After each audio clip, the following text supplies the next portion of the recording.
Bonjour à tous. Aujourd'hui, une remise en ligne d'une vidéo d'il y a quelques années sur le gaslighting, ce phénomène qu'on peut appeler aussi détournement cognitif, qui est un phénomène de manipulation à des fins perverses, c'est-à-dire pour détruire l'autre ou détruire ce qu'il est intrinsèquement, ce qu'il a à l'intérieur de lui ou ce qu'il est à l'extérieur, sa réputation, son image, même l'image qu'il a de lui-même, et qu'il devienne fou ou qu'il croit devenir fou.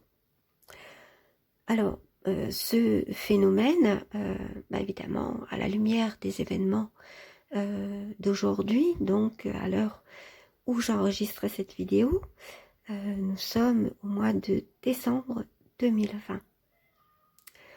Donc vous pouvez, à la lumière évidemment des événements, voir le phénomène à l'échelle du monde, à l'échelle des groupes, et sur le plan politique et sur le plan social également.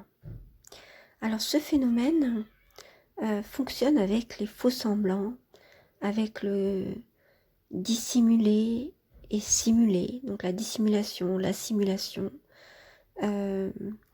et dans le secret et en même temps découvre des choses qui n'ont pas forcément lieu d'être et porte l'attention, fait en sorte que l'on porte notre attention sur des détails insignifiants. Donc il met en exergue l'insignifiant et il cache l'essentiel. De la même manière, il amène à penser normal des absurdités ou de fausses logiques, de faux raisonnements, et dramatise des choses complètement insignifiantes qui n'ont pas d'impact dans la réalité, comme si effectivement c'était une catastrophe. Donc on voit bien qu'il y a quelque chose de complètement tordu, distordu. Les événements sont distordus à certains moments et très, très gonflés. On leur donne de l'ampleur à d'autres moments, où on les change de forme, ou alors on les fait disparaître. Voilà le problème dans la perversion, c'est ça, c'est qu'elle fait changer de forme initiale tout ce qui existe, en voulant les transformer avec une logique complètement folle, qui tient, je dirais, pas seulement de la folie, mais du délire. Voilà, donc voilà ce que nous sommes en train de vivre maintenant, donc inutile de le lire entre les lignes, je le dis très clairement. Donc à la lumière de ce qui se passe, peut-être pourrez-vous regarder cette émission un peu différemment et prendre ça et là des éléments de réponse pour comprendre.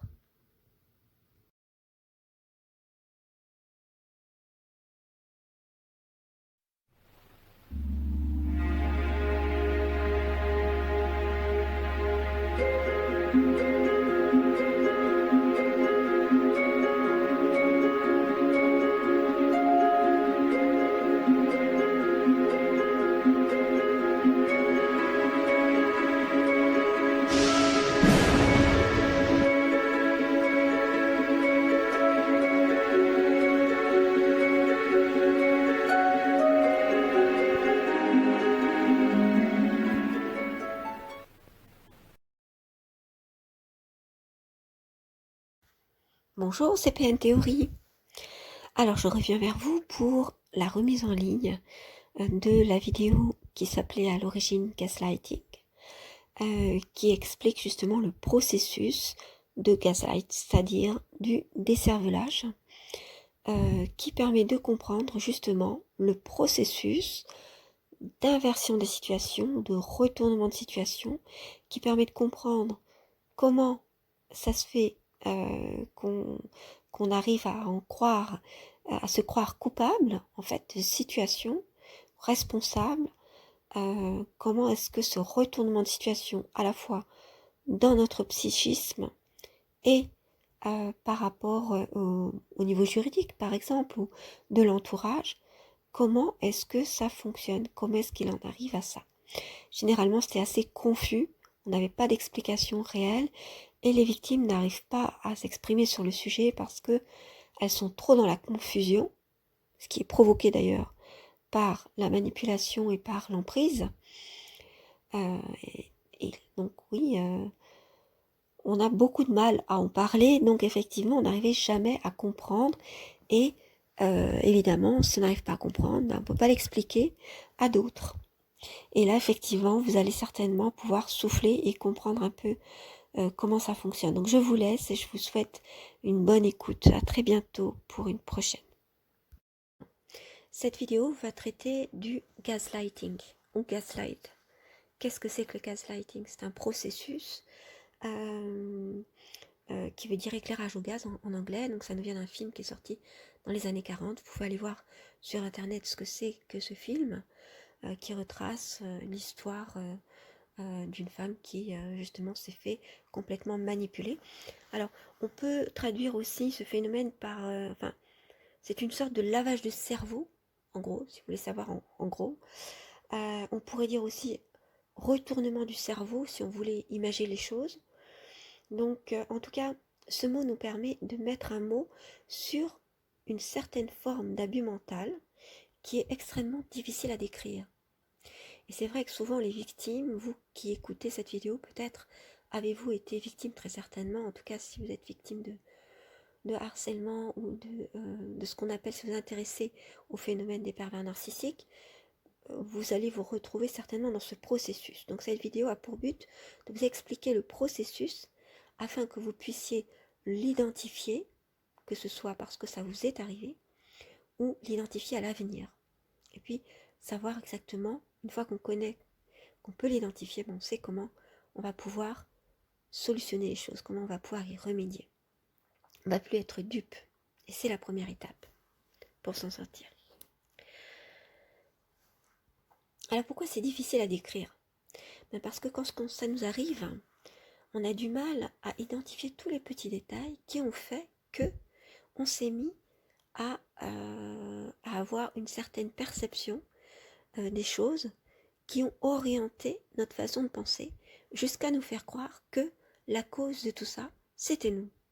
C'est-à-dire qu'on était trop ceci, trop cela, ou qu'on était complètement dingue à avoir des choses qui n'existaient pas. En gros, le gaslight ou gaslighting, le détournement cognitif ou lavage de cerveau, cette forme d'abus mental, c'est une manière de manipuler à la fois notre mental, donc notre façon de comprendre, afin qu'on comprenne plus rien du tout, qu'on devienne un peu fou, un peu folle, on doute de notre façon de comprendre, de notre intelligence, de notre raisonnement. On en vient à ça. Donc c'est sur le plan mental, sur le plan cognitif. On doute aussi sur le plan émotionnel, c'est-à-dire que ce processus arrive à nous faire, à manipuler nos émotions, nos croyances aussi, et notre perception des choses, y compris les choses vraiment matérielles, concrètes. Alors comment ça se passe? C'est ce que je vais vous expliquer. Et ce concept d'abus mental, d'abord je voudrais dire qu'il permet de cadrer les choses, enfin. Enfin, on a un concept qui permet de cadrer les choses parce que si on admet qu'il puisse y avoir un abus mental, on admet que la manipulation est donc abusive. Parce qu'effectivement, il y a toujours une petite ambiguïté où on vous dit, c'est un peu comme l'histoire du stress. On vous dit non mais il y a le bon stress, il y a le mauvais stress. Et il faut gérer. Voilà, c'est à vous de gérer. C'est un peu comme le bon et le mauvais cholestérol. Il y a le bon et le mauvais, c'est à vous de gérer. D'accord? Bon, là, c'est pareil. On vous dit, il y a la bonne manipulation, ou alors celle qu'on fait un peu tous les jours, et puis qui ne paraît pas à conséquence, et puis il y a la manipulation mentale. Oui, mais comment on fait la différence? Et puis, ceux qui sont de vrais abuseurs, et les pervers, ont intérêt à ce que vous confondiez tout, à ce que vous soyez tout le temps dans la confusion, que vous ne compreniez pas les différences, que vous ne sachiez pas discerner. Ils ont tout intérêt à vous dire non mais écoutez, vous aussi vous manipulez un petit peu, hein. Tout le monde manipule. Donc qui manipule qui? Donc voilà. Donc c'est ainsi qu'on arrive à faire en sorte de, de faire douter la population, y compris les personnes qui n'ont jamais été abusées, qui sont simplement témoins et qui se posent des questions, qui se disent oui mais finalement, qui est le vrai abuseur alors du coup? On ne sait plus. Et finalement à faire que les victimes soient survictimisées par ce discours-là, ou par ce discours de la perversion, ça n'existe pas, c'est dans vos têtes.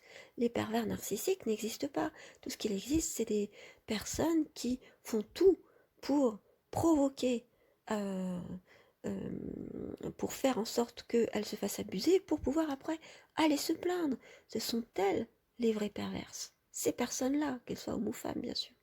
Je dis perverses parce que je parle de personnes. Ou alors, ce que j'ai entendu aussi, les pervers n'existent pas parce que, en fait, il n'y a que ceux qui se disent victimes, de perversion narcissique, en fait, ce sont tout simplement des dépendants affectifs. Alors, arrêtez, vous, les dépendants affectifs. Nous sommes des personnes normales, donc ça, ce sont les pervers qui disent ça généralement. Nous sommes des personnes tout à fait, je veux dire, il n'y a rien de mal dans notre comportement. Euh, on se défend. Mais vous, vous êtes là à nous agripper avec votre dépendance affective, alors que je l'expliquerai dans une vidéo spéciale, mais il me faut le temps pour la terminer, pour bien expliquer les choses. Alors que justement, ce sont généralement des pervers qui ont ce discours, parce que ce discours est totalement pervers en lui-même. Ce discours utilise la technique de l'inversion pour vous faire croire, et du gaslighting aussi, et du détournement cognitif, pour vous faire prendre des vessies pour des lanternes, pour faire prendre les victimes pour les abuseurs, et les abuseurs et les pervers pour des victimes.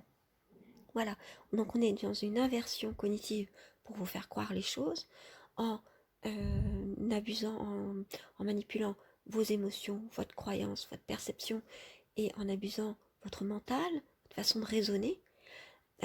Donc en fait c'est une théorisation, on pourrait dire, de la perversion, dont je parlerai dans une autre vidéo. Alors, qu'est-ce que c'est que le gaslighting, qui s'appelle aussi décervelage en français, qu'on peut aussi traduire par détournement cognitif, pardon, dont le concept, je veux dire, décrit, si on s'occupe des processus mentaux à l'œuvre, d'un détournement cognitif, et si vous voulez, dans le langage commun, on pourrait dire lavage de cerveau. Donc, c'est un processus mental manipulatoire qui abolit progressivement les critères de jugement d'une personne. Donc, d'une personne qui va être évidemment victime. Alors, comment ça se passe? L'information est déformée. Ou alors, elle est présentée sous un autre angle. Ou alors, elle est omise, c'est-à-dire qu'on oublie de dire certaines choses. Ou alors, elle est sélectionnée. Il y a certaines choses qui vont être mises en avant, d'autres non. Ou alors, elle est faussée. Donc tout cela dans le but de faire douter l'autre de sa propre perception des choses, de sa mémoire, de sa propre compréhension, et en fait le faire douter de sa santé mentale. Afin que la victime se dise mais je suis dingue ou quoi, mais c'est pas possible, je deviens fou, je deviens folle. Alors comment les critères de jugement d'une personne peuvent-ils à ce point être orientés? Comment ça se passe? Alors je vais décrire le processus.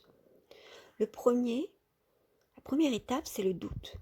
Le doute est introduit dans la perception de la réalité et puis dans le souvenir, c'est-à-dire que le manipulateur pervers fait douter l'autre de ce qu'il perçoit par ses sens physiques. T'as mal vu, t'as mal entendu, j'ai jamais dit ça, ou alors t'as mal compris, ou alors non, je dis pas ça. Je le sais, j'étais là. Donc en fait, c'est la parole de l'un contre l'autre. Et une personne empathique, elle prend automatiquement en compte toute remarque qui pourrait remettre en question sa perception des choses, sa compréhension, etc. Surtout si elle a quelqu'un en face d'elle, donc je parle de la personne, ça peut être un homme, ça peut être une femme, qui est sûr de lui. Et en plus, s'il fait approuver l'entourage en disant « Ah oui, oui, c'est sûr, non, c'est toi qui as mal compris ». Ou alors si l'entourage reste dubitatif, c'est-à-dire ne prend pas parti. Alors là, le doute est introduit chez l'autre, en fait, dans son mental. Parce que ça ne ferme pas la porte à tout ce qu'a pu dire cette fameuse personne qui est le manipulateur pervers. Donc le doute s'introduit dans le psychisme de toutes les personnes qui sont empathiques, généralement parce qu'elles sont altruistes, parce qu'elles sont capables de se remettre en question et qu'elles prennent toujours en compte les dires de l'autre. Et puis aussi, pour une autre raison, parce qu'elle a besoin de comprendre les choses. Alors qu'est-ce qui se passe à ce moment-là?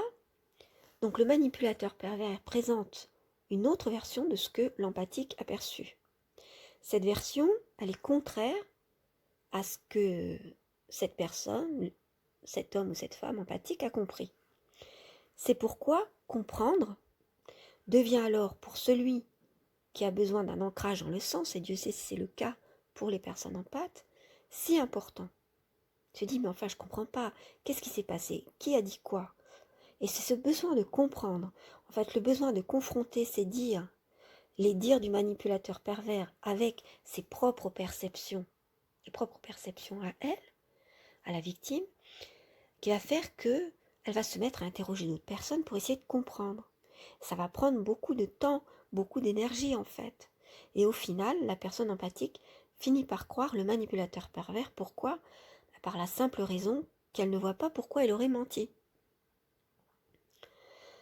En fait, les personnes empathiques comprennent pas l'intérêt de faire du mal, de tromper pour le plaisir. La chose qui leur vient à l'idée, c'est je ne vois pas pourquoi l'autre mentirait, voudrait faire du mal, voudrait tromper pour le plaisir, sans mobile évident. Alors que les pervers, évidemment,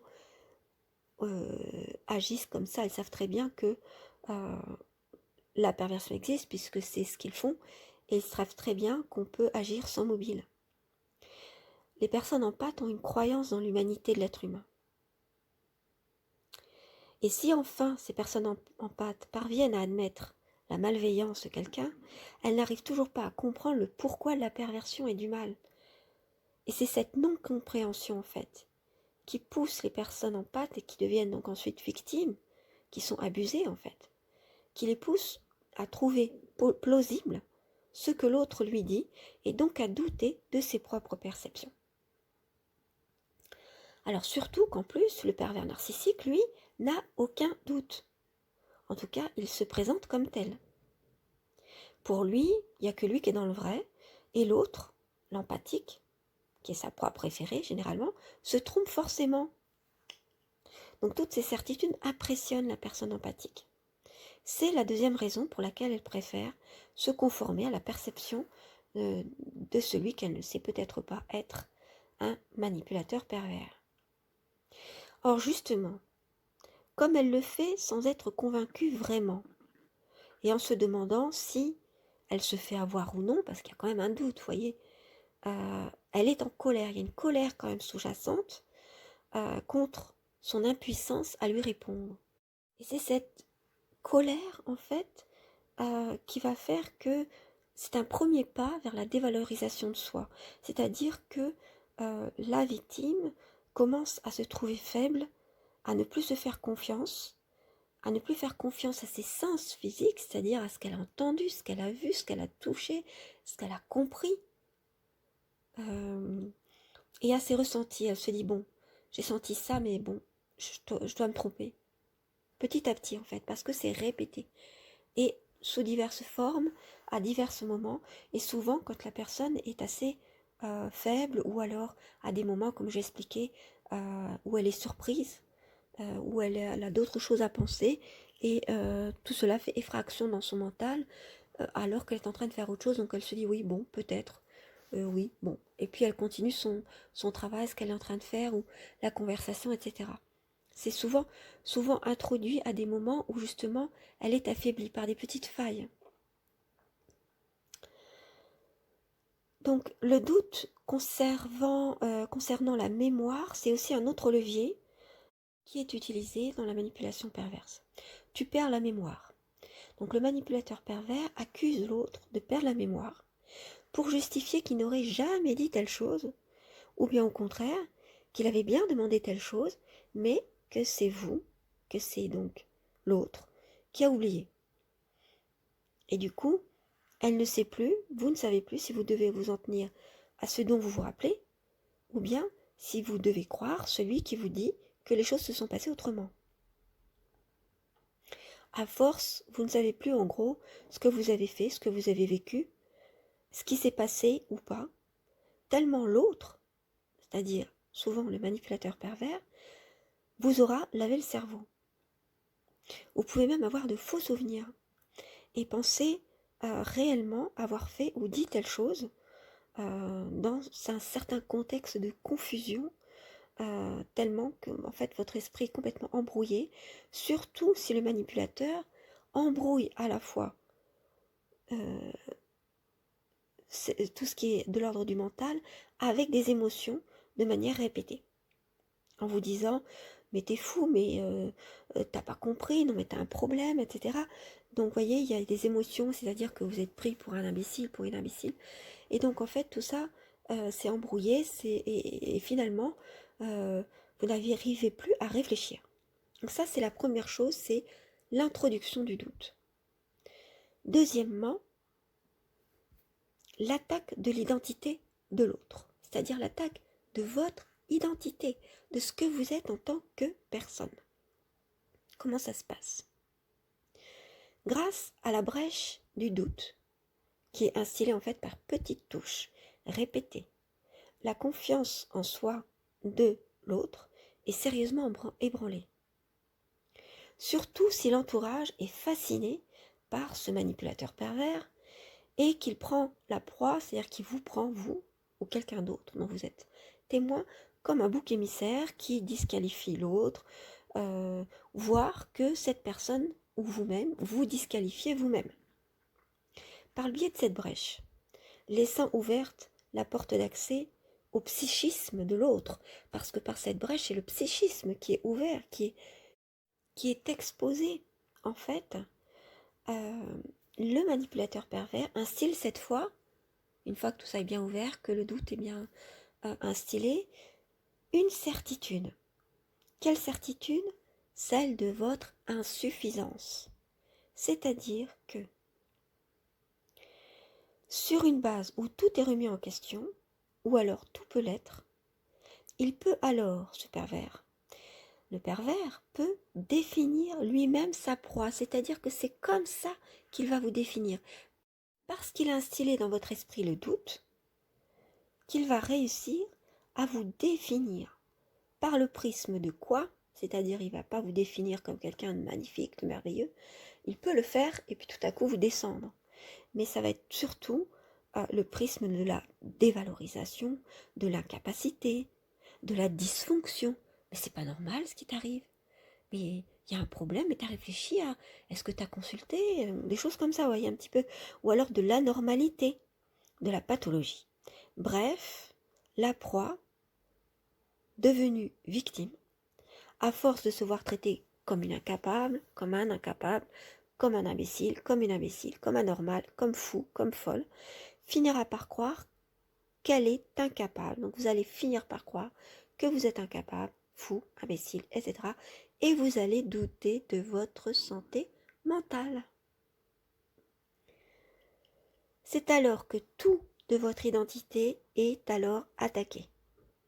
Vos qualités sont revisitées, interprétées comme des défauts.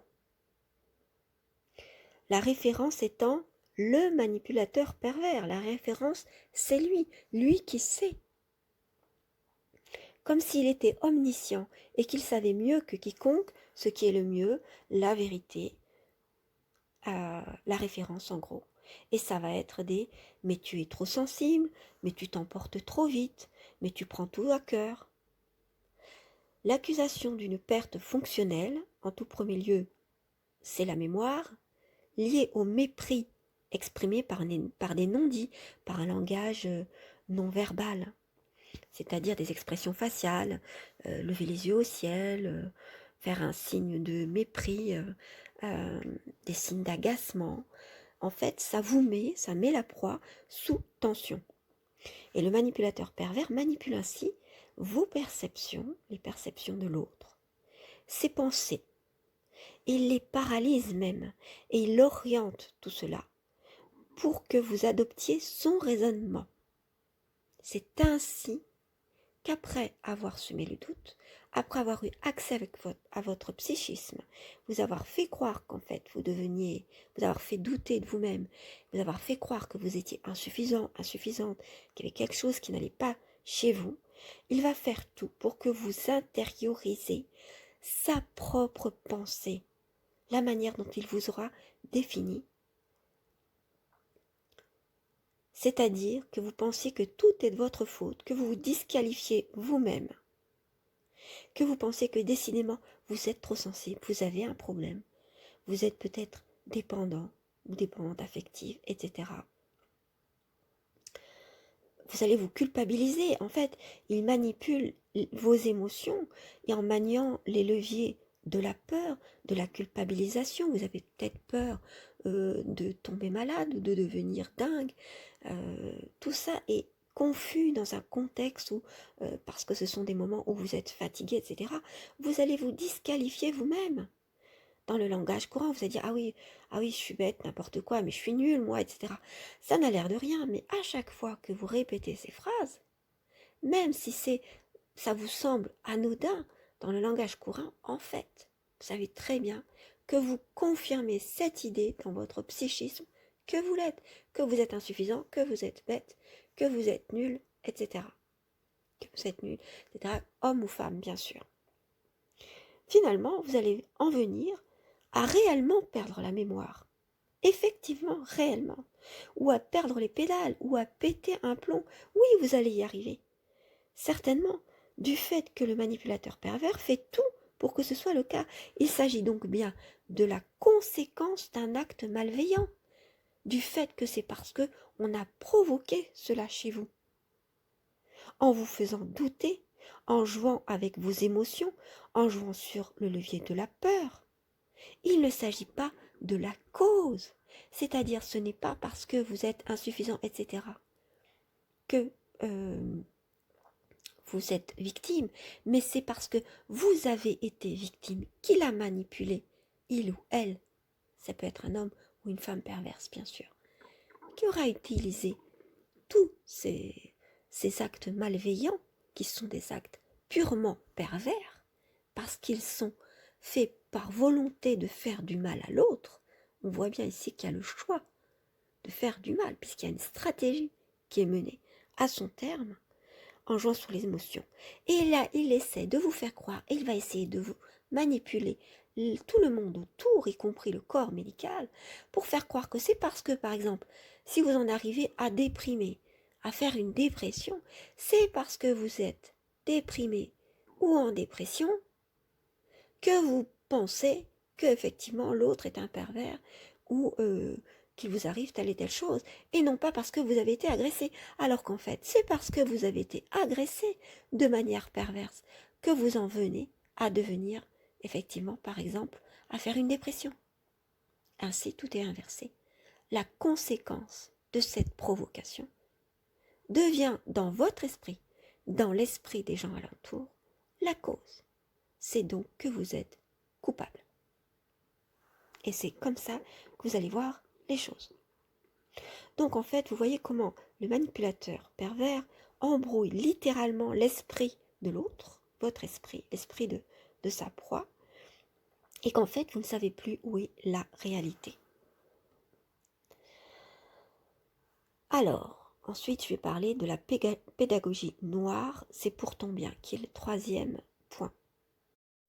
Alors, ce troisième point, je l'ai intitulé à la pédagogie noire, c'est pour ton bien. Donc, connaissez certainement cette fameuse, ce concept de pédagogie noire, qui est celui de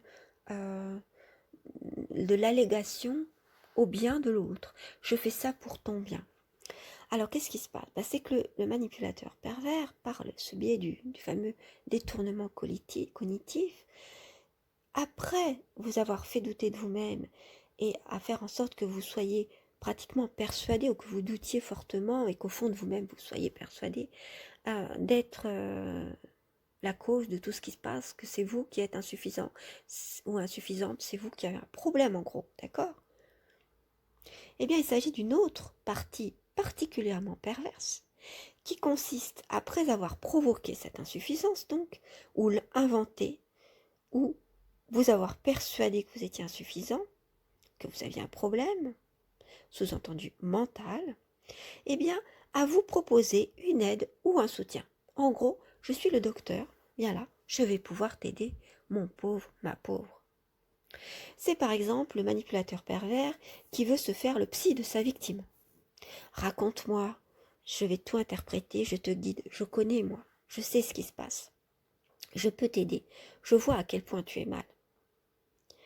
C'est aussi le cas d'un manipulateur pervers qui aura créé de toutes pièces une situation où la victime sera devenue le ou la bouc émissaire, par exemple, d'un service dans le travail, et qui lui proposera sa protection, vous voyez, après avoir été en fait le bourreau.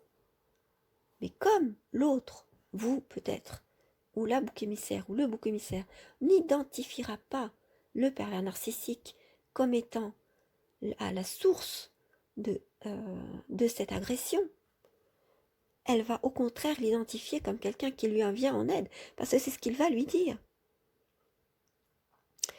Alors ça peut être le cas de cette personne qui va lui proposer sa protection, ou alors par exemple d'un homme violent ou d'une femme violente qui aura réussi à faire croire à son conjoint ou sa conjointe qu'il est violent ou qu'elle est violente à cause d'elle. D'accord? Et qui fera courir le bruit que son conjoint, sa conjointe, est psychologiquement fragile, voire fou, voire folle. D'accord? Donc si on examine le processus du départ, on voit que le décervelage ou gaslight ou gaslighting, il a consisté à plusieurs choses sur plusieurs plans. Sur le plan de l'événement lui-même, qu'est-ce qui s'est passé? À retourner la situation. L'agresseur devient victime ou se fait passer pour victime et la proie se sent coupable.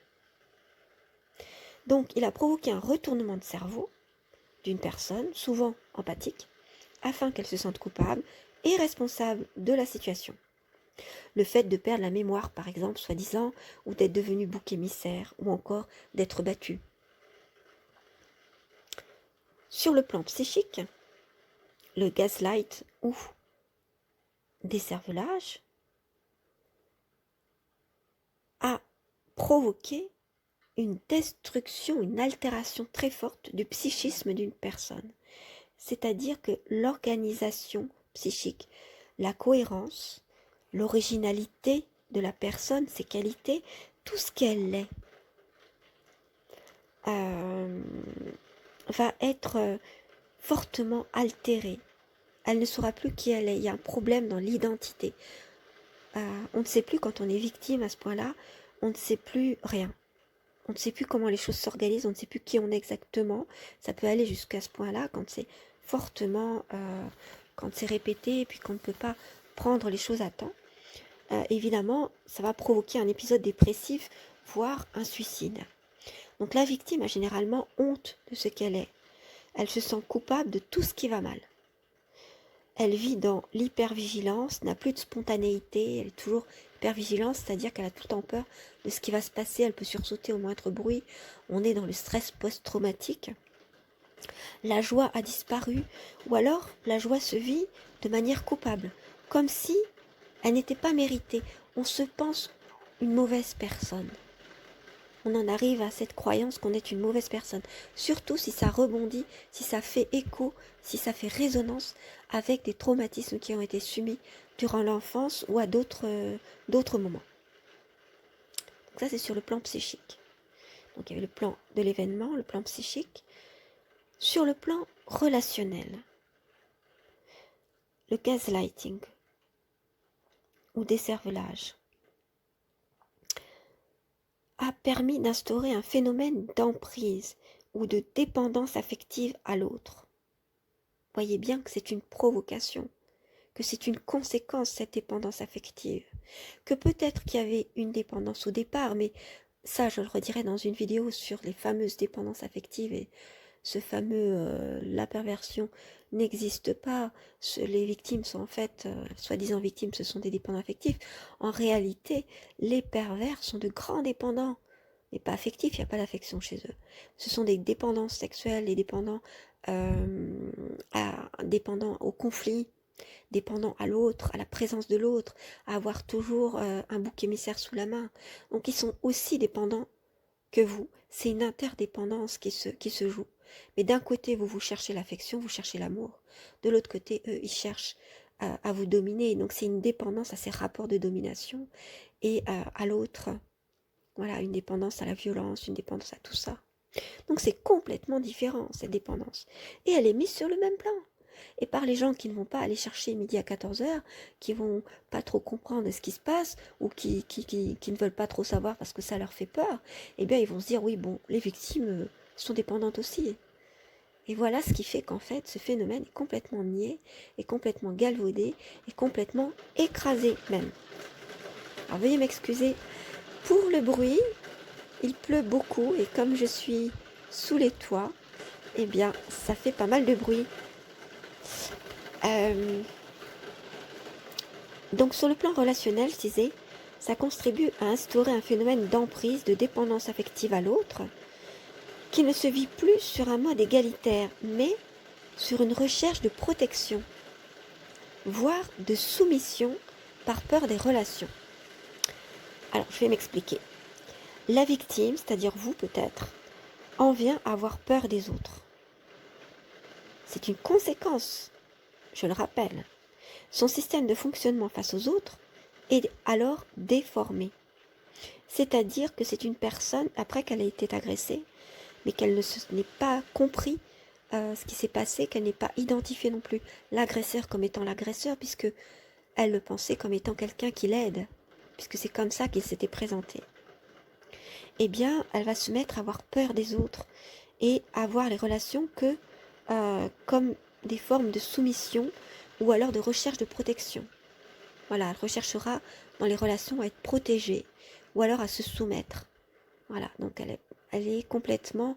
il y a une altération de l'identité et du mode de relation aux autres aussi. Alors, donc ce concept de décervelage nous permet de comprendre maintenant comment la perversion narcissique opère avec ce mode opératoire du décervelage qui est un très très bon modèle ou détournement cognitif. Il permet de comprendre comment l'emprise s'infiltre. Mais il n'est pas suffisant.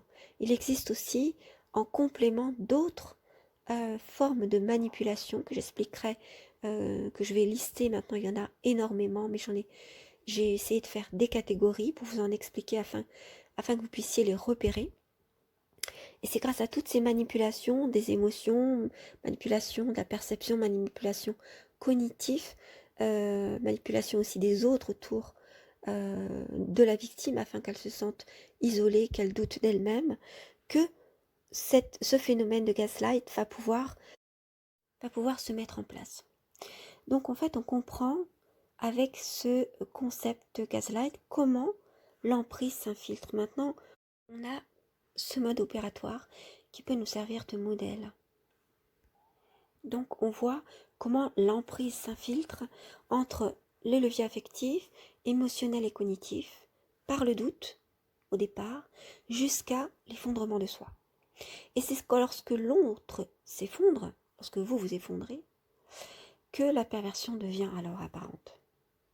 C'est-à-dire simuler l'inquiétude, l'aide et le soutien, tout en orientant l'autre vers sa perte et la soumission à son bon vouloir, c'est effectivement d'une extrême perversion. Et c'est lorsque la victime, peut-être vous, ne lui permettez plus aucune jouissance que le pervers narcissique abandonne ou qu'il vous abandonne. Soit parce que vous vous êtes suicidé, vous êtes à un point vraiment d'effondrement de soi, donc en pleine, par exemple,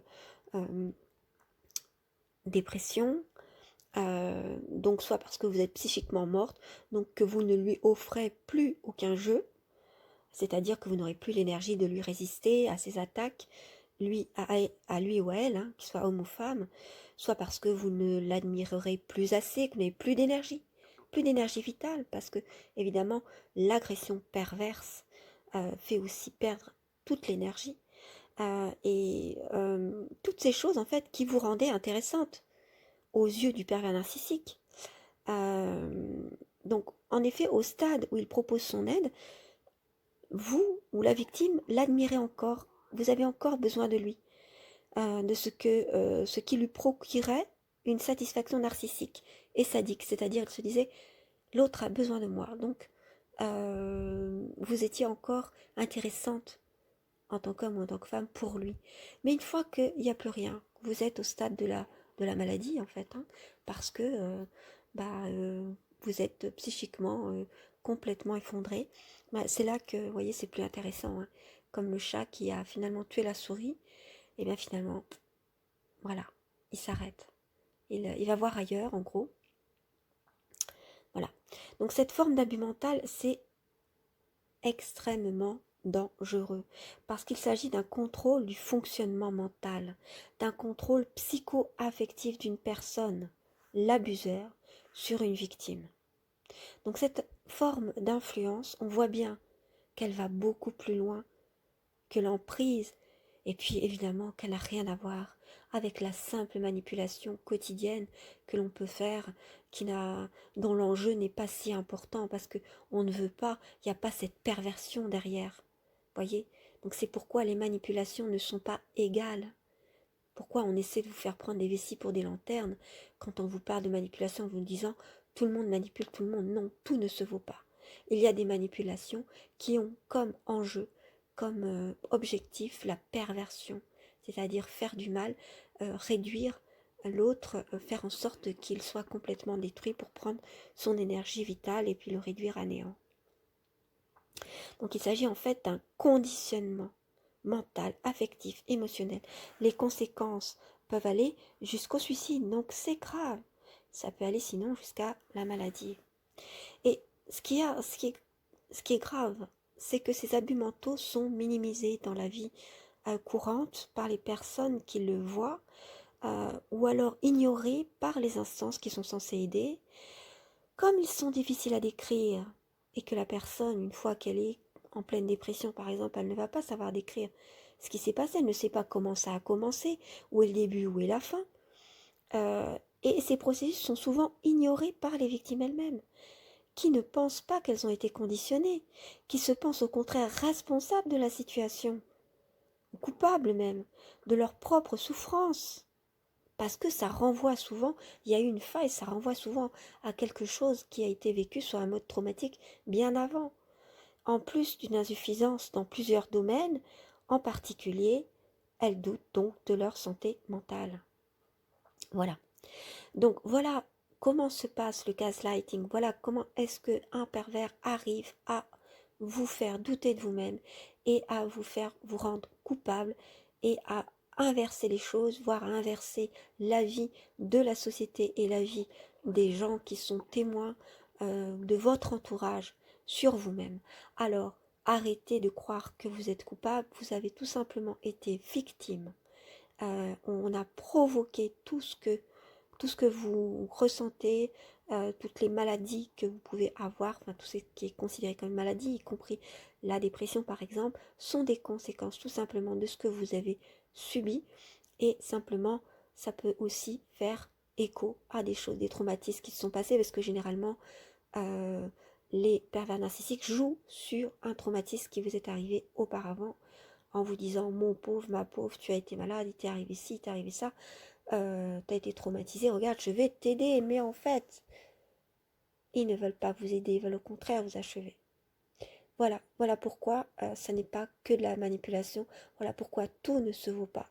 Et par ce concept de gaslight ou de décervelage, on peut comprendre que tout ne se vaut pas et que la perversion est extrêmement grave dans cette société, dans notre société. Je vous remercie de m'avoir écouté.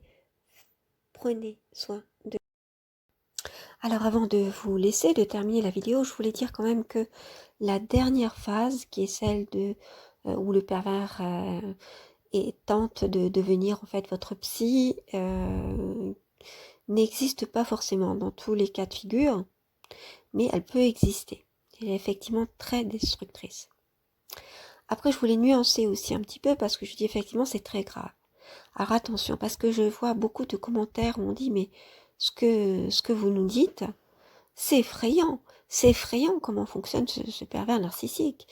C'est effrayant comment fonctionne la perversion. C'est effrayant tous ces moyens de manipulation. Voilà, c'est effrayant. Alors attention, ne pas vouloir jouer à se faire peur, ou même sans jouer, se faire peur. Attention à ça. C'est un phénomène où on peut avoir une certaine contagion émotionnelle, une certaine colère comme ça qui circule. Non, non, non, non. Il faut toute proportion garder. C'est vrai que c'est quelque chose d'affreux, d'abject, de complètement de mauvais, de pervers, effectivement. Mais je ne dis pas ça pour vous faire peur. Et il n'y a pas de quoi à être effrayé. Parce que si je le dis, c'est pour qu'on comprenne comment ça fonctionne, afin de proposer des postures qui sont adéquates pour que, individuellement, on puisse s'en défendre, et puis qu'on soit conscient, qu'on ait une conscience éclairée de ce qui se passe au niveau public, c'est-à-dire dans les organisations que sont les entreprises, les associations, les groupes d'influence, les groupes d'appartenance, etc. Les nations, c'est-à-dire tout ce qui se passe au niveau sociétal, au niveau de la société, et où le processus est exactement le même que de personne à personne. Vous voyez, quand une personne pervertit quelqu'un d'autre, ou fait des actes de perversion sur cette personne, la manipule, lui retourne le cerveau, ben c'est exactement la même chose avec les systèmes d'influence, de propagande qui existent dans les sociétés. Donc il n'y a pas à en être effrayé, il y a à le comprendre pour pouvoir justement se défendre et puis aller même au-delà de la simple défense, changer de posture. Donc c'est ce que je propose et c'est le but de mes vidéos. Il ne servira à rien de faire du sensationnel, de dire attention, c'est effrayant, c'est... Voilà. Non, ne soyez pas effrayés, soyez éclairés, conscients et debout. Voilà. À très bientôt pour une prochaine et d'ici là, prenez soin de vous.